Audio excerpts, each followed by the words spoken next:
So you've got yourself an Audi A1. They're fantastic cars. There's so much you can do to them. There's a lot of misleading information out there. A lot of people are claiming that mods add substantial amounts of power, and they don't. They might make the car sound a bit different, but they don't really add significant amounts of power. So in this video, we're just going to dissect the most effective mods. I'm going to go through all of the mods that you can potentially do to your A1.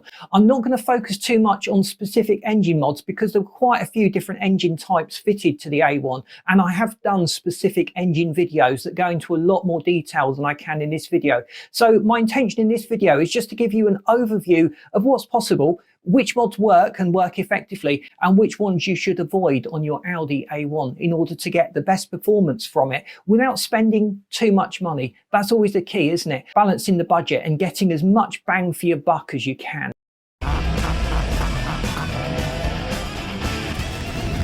So the first Audi A1 was released in 2010, and it represented Audi's first foray into this compact hatchback market. The Volkswagen Group had the Polo. Other manufacturers have been in this compact market for some time. So Audi wanted to produce something that would compete effectively with these other models, but still give it a little bit of that Audi magic, that Audi touch, a little bit of extra class and luxury that other brands are not offering within this subcompact range. So the first generation of A1 came out in 2010 and finished around about 2018. There were quite a few different engine choices to go for. The turbocharged engines are really the ones that give you the best gains for your money in terms of tuning them. But there are things that you can do to all the models, particularly with regard to the braking and the suspension, and just improving the handling and the enjoyment you get from the car. So power figures generally range from about 120 to about 185 horsepower on this first generation A1. The engines that were included on the first generation of Audi A1 were the 1.2 TFSI, the 1.4 TFSI, and there was a 1.6 TDI. So great little engines. We've done videos on those, particularly on the 1.4 TFSI and the 1.6 TDI. The 1.2 TFSI is very similar to the 1.4 TFSI. They share a lot of components and have a lot in common. So generally the upgrades that you would do to the 1.4 will often work on the 1.2, but you won't get as much of a gain from that. The components that they used on those smaller engines result in less of a gain when you actually come to tuning them. So the second generation came out in 2018 and it's still running today at the time that I've done this video. So the engine choices on that was the 1.2 TFSI, the 1.5 TFSI and a 2 litre. The wheel sizes on the A1 generally vary from about 15 inches to 18 inches. Most drivers tend to prefer the smaller wheel sizes. You've got to avoid adding unsprung weight. So having large alloy rims fitted to your A1 can be detrimental to the handling and the performance of the car. So let me know how you've got on. Did you maybe swap your 18s for 17s to see an improvement? Have you gone from the 16s to the 18s and you've seen a detrimental effect in your Audi A1's cornering ability? It's also good to look at the weight of the alloy wheel that you're adding to your A1. They're quite small cars and you will notice weight quite easily affecting the performance of the car. So you want to keep that weight as low as possible. You want the lightest rims that you can get out there. So while we're talking about rims, we may as well talk about tyres. That's an important aspect of improving the handling and the performance of your Audi A1. That tyres are probably one of the most significant things you can do to improve the performance of your car. Those 4 points of contact with the road surface are the only way you're going to transmit the power to the road surface. The cornering grip is going to be provided to you as you steer the car, and also the braking power is going to work and you're going to be able to stop the car. So if your tyres are ineffective or just not able to provide enough grip, you are going to suffer on performance. I recently swapped the tyres on my car and it made a night and day difference in terms of getting the traction down. Even in the dry conditions, when the old tyres were reasonably okay, I was getting traction issues when I put my foot down and I explored the upper part of the RPM range. So now with these new tyres, I'm not experiencing that at all. Never underestimate the importance of getting a good set of tyres for your car. The tyres that I fitted to my car were the Uniroyal Rain Sports, and there's a review going up very, very shortly on that. So if it's not up already, be sure to check that video out. But I found those fantastic. They didn't just improve the wet weather grip, they improved the cornering. The car felt differently. It felt like I'd renewed the brakes and the suspension and all the other components, and I didn't have any traction issues whatsoever. So be sure to check out the comments. If you've got a recommendation to make about tyres for this great car, drop it in the comments section so we can share our expertise. You may well have found something that I've not. I don't have the resources to test every tyre out there, so I really do appreciate this feedback. So let us know how you get on with tyre selections and what wheels and tyres you've got on your car. The initial offering was only a 3-door hatchback. The 5-door hatchback didn't come out for another year, so it was about 2011 when they released the 5-door hatchback version of the A1. The Audi A1 was facelifted in 2014. They offered an SE, a Sport and an S-Line. So the S-Line offers better suspension and nicer trim inside. So there's a little bit of difference between the different specs. But often you can source those higher spec components for the lower spec cars. So you can upgrade the suspension, for example, by going with the S-Line suspension kit. So that's a nice cheap upgrade when it comes to improving the handling of your A1. A lot of the factory sport suspension setups are quite hard. I've had them on cars and it's made the car quite crashy. It's tended to bounce over potholes. It's affected the ride height. So when it comes to the aftermarket options, there's a whole raft of different things to choose from out there. But most people go for coilovers that are adjustable. So you can adjust the ride height at the very least and just set up the ride height to suit your driving style. So if you've got a lot of potholes in your area, a lot of bad roads, you might want a slightly higher ride height. But also you can, on some of these, adjust the spring rate, the firmness of the suspension itself. So you may prefer a slightly softer suspension. There's a lot of things to consider when it comes to setting up the suspension. You want the wheels to be in contact with the road surface. The suspension itself is designed as the car corners and rolls to adjust the geometry, the angle that the tyres are at, to maximise the amount of cornering grip you have. So even if you don't change the suspension, making sure that the angles on the suspension are set up correctly can make massive differences to the way that the car corners. So the camber angle of the actual wheels, the toe angle, whether they point in or they point out, can have a bearing on its ability to corner, but often improving the cornering affects the straight line stability. So there's often compromises. Some models, it's much more of a challenge to make those adjustments. You might need to get an aftermarket kit to adjust the camber, for example, or to go significantly beyond what the manufacturer has set. But getting your suspension set up by a specialist that knows what they're doing can make a big difference to the way that the car handles. Think also about the suspension mounting points, the bushings. They're generally rubber from the factory. As they get older, they do degrade. So just replacing the old worn bushings with modern bushings can make a big difference. So you can tell if your suspension bushings are worn generally by the noises you're getting from the suspension. If you're getting a lot of clunks, a lot of vibrations, or maybe even a few creaks, that can be an indicator that those suspension bushings have become worn. There are higher performance alternatives to those factory rubber suspension bushings. They're made from polyurethane. A lot of people go out and buy poly bushes. They're actually available in different hardnesses now.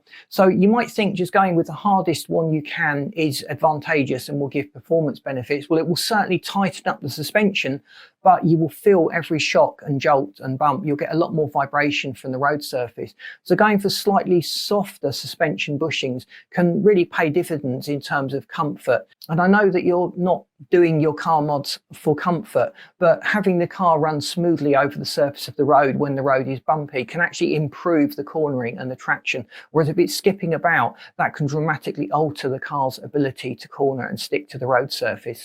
So when it comes to improving the braking of your A1, there's quite a lot of choice out there. Getting parts from the more sporty versions in the Audi group is certainly possible. You often have to swap out the hubs because the hubs on the A1 are quite small.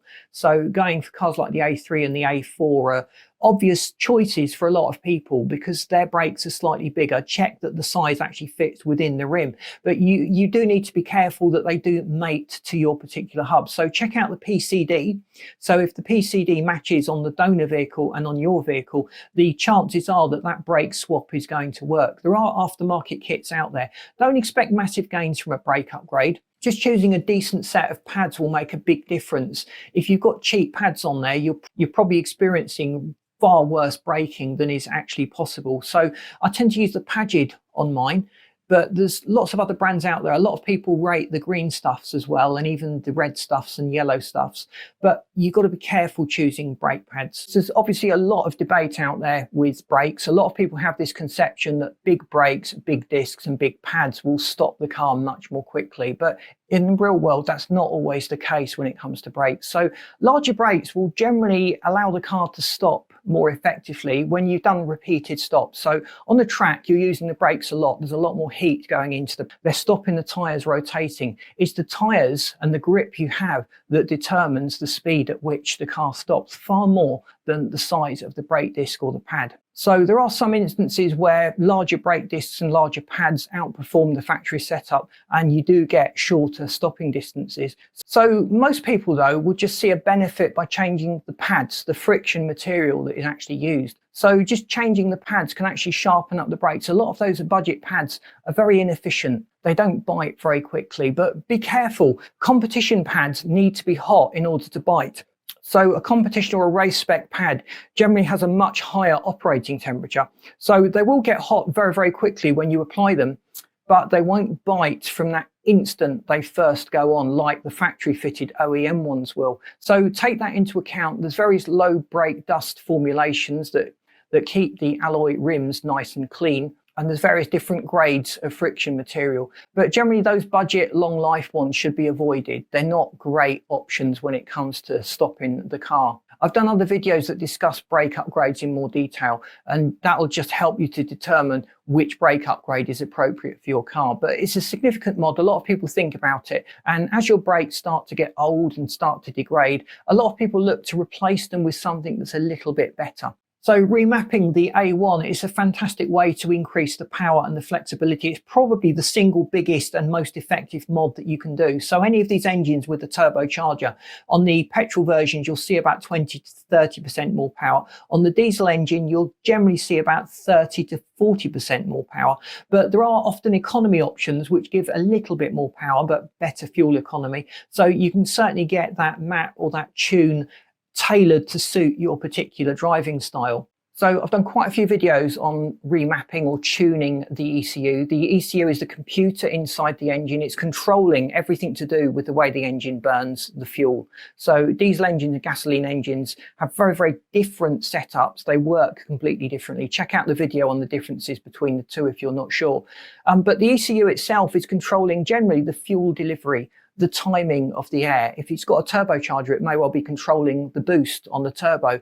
And the ECU is just monitoring everything going on inside the engine. And generally, if it notices something awry, too much air, too little fuel, it will make an adjustment and just make sure that things are running smoothly. So inside the ECU, you've effectively got a little map that tells the engine what it should be doing at any specific RPM. It tells you what the air to fuel mixture needs to be, where the spark needs to be if your engine has a spark ignition system.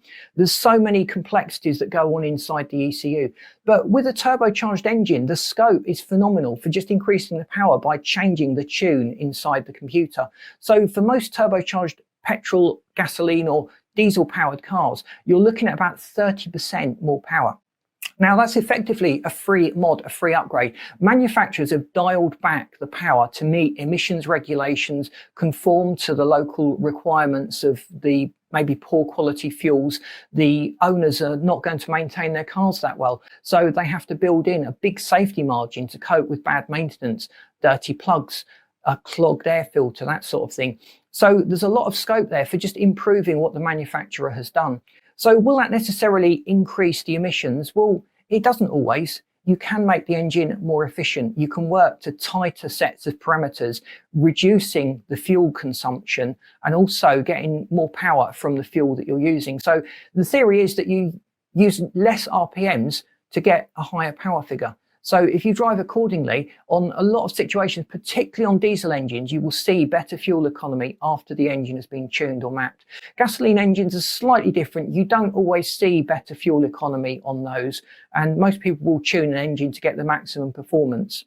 But check out the other videos I've done on ECU tuning, the pros and cons, the things to look out for, and the sort of things you should take into account when you start looking at this mod. Now, that mod itself helps all the other mods that you've done to work more effectively. So you can just tune the ECU on its own, changing the map, and you will see significantly more power. But if you've changed the air intake, the exhaust, altered the turbo, made other adjustments to maybe the fuel delivery in the engine, you need that ECU to be reprogrammed to take all of that into account. So the A1 turbos, they use very, very similar units to those used in other engines. So swapping from, say, an S3 and A3 of a similar year and vintage is often a fairly easy upgrade. The engine block itself is fitting into a much smaller engine base, so there may be some space constraints in there, but in the main, people have swapped turbo units from other makes and models. So look carefully at the options out there. Have a chat with members in our forum.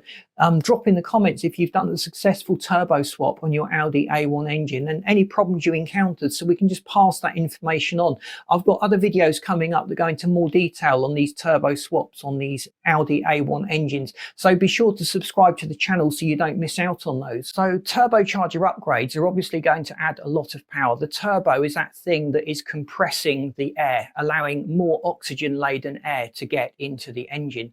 Adding a different turbo can dramatically alter the profile of the power that is produced from the engine. So generally speaking, larger turbos provide much more power at the top end, but they take a while to get going. The turbines in them are somewhat larger. They need a greater velocity of air to get going, so you experience more lag low down. Now, manufacturers have done clever things with twin scroll turbo designs where the exhaust channels are separated, and that maximizes the velocity, and a lot of these turbos will spool up just as quickly as the smaller factory counterparts. Also, we've got variable vane technology into turbos that alter the angle of the air as it goes into the turbo, which again can aid the velocity and help the turbo to spool up more quickly. So there's also some other considerations. If your car engine has variable valve timing on the exhaust and the intake, you generally see better gains than if it's only got variable valve timing on the intake side, because that affects the velocity going into the turbo. So I've heard from people with some engines that have swapped the turbo to a larger one, they haven't got the variable valve technology on the exhaust side, and it's made the turbo very, very sluggish. It spools up very, very slowly, although they are benefiting from higher power figures at the top end of the RPM range. So going outside of the manufacturer's lineup, you can go for a hybrid turbo, which essentially takes the case of a factory turbo. So it's a swap-in replacement, and they've completely changed the internals. They may even have machined out the inside of the turbo to allow the larger compressor wheels to go in, but there's a lot of potential power on offer for turbo upgrades. It is a bit of a minefield. There's so much to choose from. Generally speaking, I'd recommend that you get a kit, get something that bolts straight onto your engine. You don't want to be doing extensive plumbing and extensive rework, but whenever you change a turbo, whichever of these options you go for, you should get an adjustment inside the computer. It's now having a big change in the availability of air at different points in the RPM range. So speak to your tuner, tell him which turbo you're getting, get his feedback. Hopefully it's something he's familiar with and he can give you a bit more advice as to whether it's suitable for your engine. And I've done lots of other engine specific guides where we actually discuss turbo upgrades, and I've based that on feedback that I've got from my members, feedback from viewers on this channel, and just general research that I've done when looking into upgrading these engines. So if you've got any other tips to pass on, please let me know in the comments. I'm grateful for all of the feedback that we get. We're all here to learn. I certainly learn something new every day, and the more you learn about something, the more you realize there is to learn, and that's very much the case when it comes to turbo upgrades. So the Audi A1 intercoolers, they're effective, they work quite well. There's various different options that have been used over the years on the Audi engines, but just improving the intercooler can reduce the risk of heat soak. You don't have very much space in the front of the A1 engine bay though, so the option of going with a larger front mounted intercooler is not impossible, but there are issues that you need to get around. So the intercooler is basically a radiator, and it takes the compressed air from the turbo and cools it down. Why does it cool it down? Well, when you compress air, it gets very, very hot. The more the air is compressed, the hotter it gets. You've probably noticed that when you pump up your car tyre, the nozzle of the pump starts to get very warm. That's the effect of the compressed air heating up. So you really want that intake charge to be as low as possible when it comes to the intake temperature. So an intercooler effectively exposes that hot compressed air to the ambient air and drops the temperature back down. So you might think that having a massive intercooler will add loads of power, but it doesn't quite work like that. The intercooler size is generally determined by the flow rate of the engine, and you can actually reduce the velocity and the flow rate significantly by going with the wrong intercooler design. Now, a larger intercooler does offer benefits over a smaller stock factory one in that it doesn't heat up as quickly. It will dispel the heat that builds up in the exhaust charge for longer periods of time. So with a lot of factory setups, the small intercooler is barely adequate. And if you're doing a lot of spirited driving, that intercooler itself is starting to get warm. And if the radiator that the hot air is going into is warm, it's not going to be as efficient at cooling it down. So upgrading the intercooler, it doesn't significantly add power.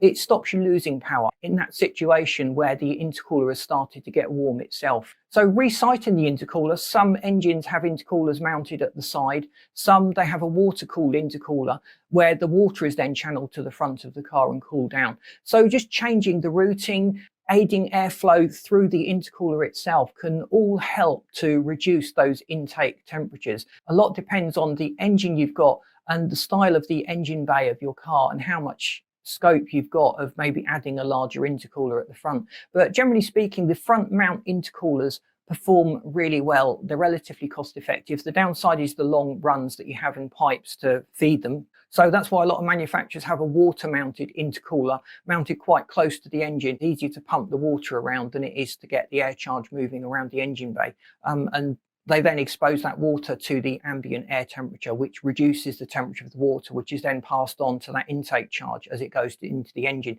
But we're talking about fairly complex setups there. So intercooler upgrades are usually quite expensive and they don't add significant amounts of power, but it can help to free up power on those higher powered projects. If you know of an aftermarket kit that works well on the A1, please let me know in the comments. I have a lot of people asking about intercooler kits, and to be honest, I've not found very much out there at the moment. So hopefully you'll be able to improve my knowledge and we can pass these tips on in our next video. So what about camshaft upgrades on the A1? Well, generally on most of the engines that are fitted, you won't see that much of a gain fitting a performance camshaft. So I wouldn't really recommend going to the expense. It's actually impossible on some of the newer engines because the head is just a single unit. The cams are pressed in at the factory. So swapping out the cams is a real hassle.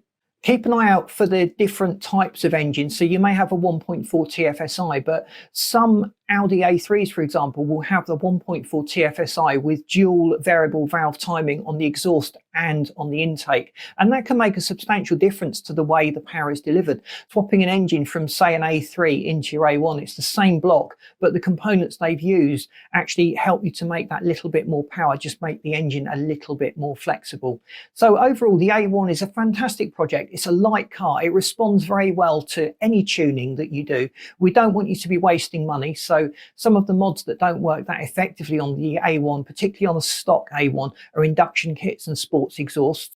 Let's just break down induction kits. What can you expect from an induction kit? It will vary depending on the engine you've got. Now, it doesn't make a substantial amount of power. If you've done nothing else to your engine, you're wasting your money fitting an induction kit to these. The stock factory fuel filter and intake setup flows more than adequately for the stock engine. When you start to ramp the power up significantly, you will start to hit a restriction, and that's the point you need to think about the intake. So I would still recommend going with a performance panel filter. So this replaces the factory paper filter with a higher flowing one. They're typically made of some sort of cotton gauze material. If you've got experience with the full induction kits on these, please let me know. Let me know the models that you fitted or the makes of the induction kit that you fitted. Now let's look at sports exhaust or performance exhaust. There's a few areas that are typical restrictions in most of the models. So let's just break down the exhaust systems and your options when it comes to upgrading them. So why are exhausts good upgrades and good mods? Well, again, it depends on the engine that you've got. The general idea is to remove restrictions in the exhaust. You want those exhaust gases to exit the engine at the fastest velocity possible. Now, the engine is pushing out these exhaust pulses. Don't think of it as a constant stream. I know when you look at the exhaust pipe itself, it seems to have a constant stream, but there's actually pulses coming out of the engine. And that's a good thing. We get a scavenging effect from this. So as each exhaust pulse pushes down the exhaust tube, there is a vacuum that forms just behind that, and that vacuum is actually beneficial to emptying the exhaust from the cylinder and just allows you to get a little bit more fresh air in. If that scavenging effect is lost, i.e. you've got an exhaust size that's too big, you're losing the velocity of the air due to the large bore size, that can have a detrimental effect on the scavenging. So effectively you'll still have some exhaust gases in the engine on the compression stroke. So that can also lead to other problems. So there's very much a lot of consideration that goes into the design system of an exhaust. And generally manufacturers have done a reasonable job when it comes to determining the flow rates of exhaust. But bear in mind, they've optimized it for everyday driving, usually for economy purposes. If you're a performance driver and you spend most of your time in the upper end of the RPM range, there's certainly going to be an advantage there to having a larger bore size. So ideally for high RPMs, you want a large bore size to just maximize the flow. And at low RPM figures, you need a narrower bore size just to maintain the velocity. So as the bore size increases, the velocity generally decreases, and it really is velocity that counts. When it comes to the A1 and fuel supply, most of the engines actually flow well enough when it comes to delivering fuel for your power needs. The problem you will generally have is traction. So as you get to about 200, 220 horsepower, you will start to experience traction problems. So pushing the engine beyond those limits is often a pointless exercise because you just can't get that power down. So without converting to a quattro drivetrain or getting some sort of clever differential and some massive super sticky tyres fitted, you are going to have those traction issues. So for most drivers with an A1, they're just looking to improve their daily drive without spending too much money and without all the inconvenience that often comes with these higher powered mods. So bear that in mind when you're looking at modding your A1 and getting the most from it. So I hope this video has been useful to you. It's just giving you an overview of what's possible on the A1. Let me know in the comments which model, which engine you've got, because that'll help me to tailor future videos. Be sure to subscribe to the channel because we would hate you to miss out on all the content we're putting out that's going to interest you and help you to get the best performance from your Audi A1. And please boot that like button because that really does help us to get out there. And I've lined this video up for you that you should find really interesting. Thanks for watching.